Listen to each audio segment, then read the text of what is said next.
Vote আসা মানেই রাজনৈতিক নেতাদের আনাগোনা লেগেই থাকে শহরতলি থেকে গ্রামাঞ্চলে। সেই মতো বৃহস্পতিবার বিষ্ণুপুর লোকসভার বিজেপি প্রার্থী সৌমিত্র খা মল্লগড় বিষ্ণুপুরে ভোট প্রচার করেন। পরিবেশ দূষণ যাতে কম হয় সে বার্তা দেওয়ার জন্য এই দিনের প্রচারে ব্যাটারি চালিত সাইকেল ব্যবহার করেন তিনি। এছাড়াও সৌজন্যতা দেখিয়ে প্রণাম করেন বিষ্ণুপুর শহর তৃণমূল কংগ্রেসের সভাপতি সুনীল দাসকে। সৌমিত্র খায়ের দাবি, তার কাছেও তিনি ভোট চেয়েছেন, তবে তৃণমূল সভাপতির সাথে এই সাক্ষাৎকার শুধুই সৌজন্যমূলক বলে জানিয়েছেন তিনি। আমার মনে হয়েছে যে পরিবেশ দূষণ আজকে বড় এক ব্যাধি।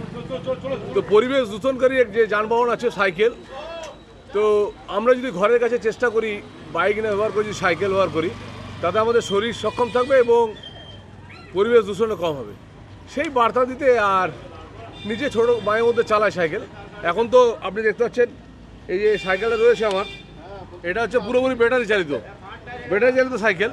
এটা একটা খুব ভালো হয়েছে, যারা পরিবেশ বান্ধব একটা সাইকেল, তো সেই সাইকেলে চড়ে বেড়াচ্ছে আর কি। পার্টি অফিস থেকে আমাদের বিষ্ণুপুরের স্কুল মোড়, কলেজ মোড় পর্যন্ত আমাদের প্রচার করলাম। হ্যাঁ, নিশ্চয়ই আমার সে বয়সে বড়, তাকে সম্মান জানানোটা আমার কর্তব্য। রাজনৈতিক সৌজন্যবোধ আছে, তো তার জন্য আমি প্রণাম করলাম বা তার কাছেও আবেদন করলাম।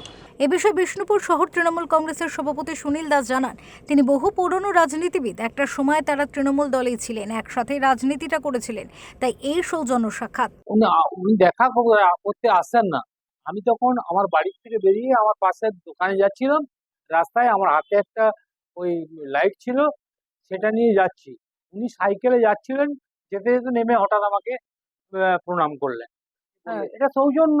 আমি বললাম যে বেঁচে থাকো তুমি, এটাই।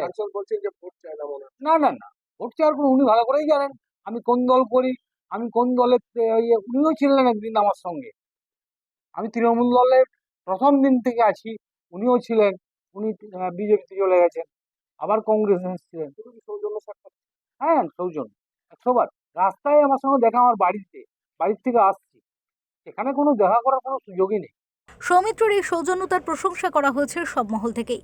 বাঁকুড়া থেকে শুভম কর্মকারের রিপোর্ট, ওঙ্কার বাংলা।